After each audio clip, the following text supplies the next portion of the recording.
I have built relationships with people who work like at ESPN or who are like voices of like Major League Baseball teams that are like incredibly nice and incredibly generous with their time and want to give back. And I think it's because when you get to that point, and I even feel it sometimes doing like the USF stuff where I have students who reach out to me and they want feedback of, even if you're not all the way up there, you still want to like kind of help people up the ladder behind you because you know how hard it is.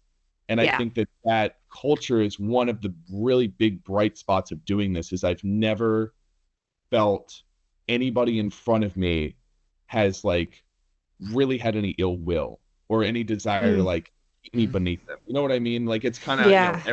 everybody wants to pull everybody else up, which I think is really cool. There's a culture of paying it forward in our business that is really incredible that you don't see in a lot of other businesses that are as highly competitive as ours. And I think it's funny because when I think about other video editors that I met when I was doing video editing full time, like I would give them all the tricks of the trade so that way in my own mind, I'm in competition with them. I'd be like, I gave you all the secret sauce, and in my mind, I'm still gonna try to make a better video than you. So, Yeah. you know, you help each other out, but it honestly feels like that healthy competition that keeps you sharp and wanting to improve your skills. And the thing is there's no finite does not really exist. Like it does and it doesn't. Like, yeah, sure, there's only so many sports broadcasts in a day. There's only so many social posts that go out. There's only so much content that gets posted. But like at the end of the day, I think that there's this mindset that there is work out there for those who are hungry to go find it. And I think that there's a Mm. respect for people who go out and find it and make it happen. And so there's this sort of, yeah, like, yeah, I know you're as driven as I am. So I want to help you succeed because I know that helps me succeed because we might have to work together one day. Yep. It's a tiny business. You might hook someone up with an opportunity, and then 2 or 3 years down the line, they get you back. And like, that's why it's so rewarding. It's so worthwhile to be good to people in this business because things like that come back around full circle. I mean, people that I've met in this business that are nasty and, don't follow that culture of kind of paying it forward, they don't usually last in the business that long. Mm-mm. Or if they do, they get like into a very specific kind of corner. Yeah. They don't tend to, they get stuck somewhere and they can't get out. And it's like, well, because you've burned too many bridges or you haven't, what I mean? You haven't sort of put yourself in a position for people to want to give you the next step up, or like Yeah. reference you for the next opportunity.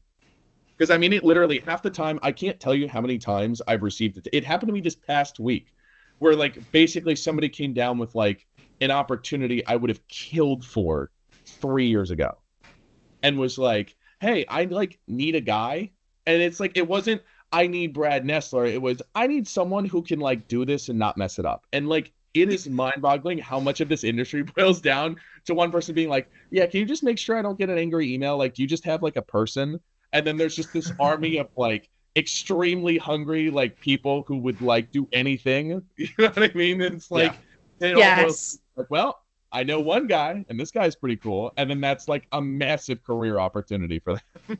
Yep. Yeah.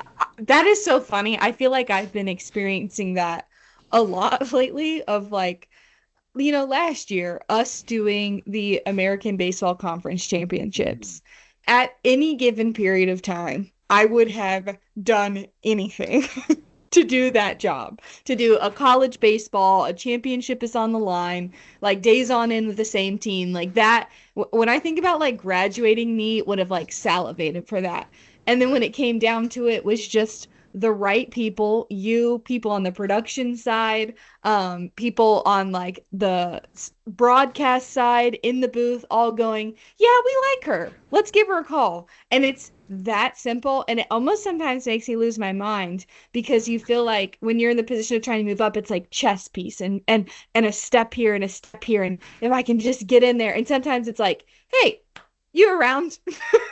Yeah, I feel like so rarely somebody's like, I looked at their reel and I really liked their command of the broadcast. I feel like they use a good mix of vocabulary. And that sideline, she asks really intuitive and intriguing questions. And look at that follow-up. Like, I think from a technical standpoint, she was really like, no, it boils down to like, yeah, no, honestly, I hung out with her at the crew lunch and like, she was cool. She was like really cool. Like, we both Rays fans. Like, I still bring her back.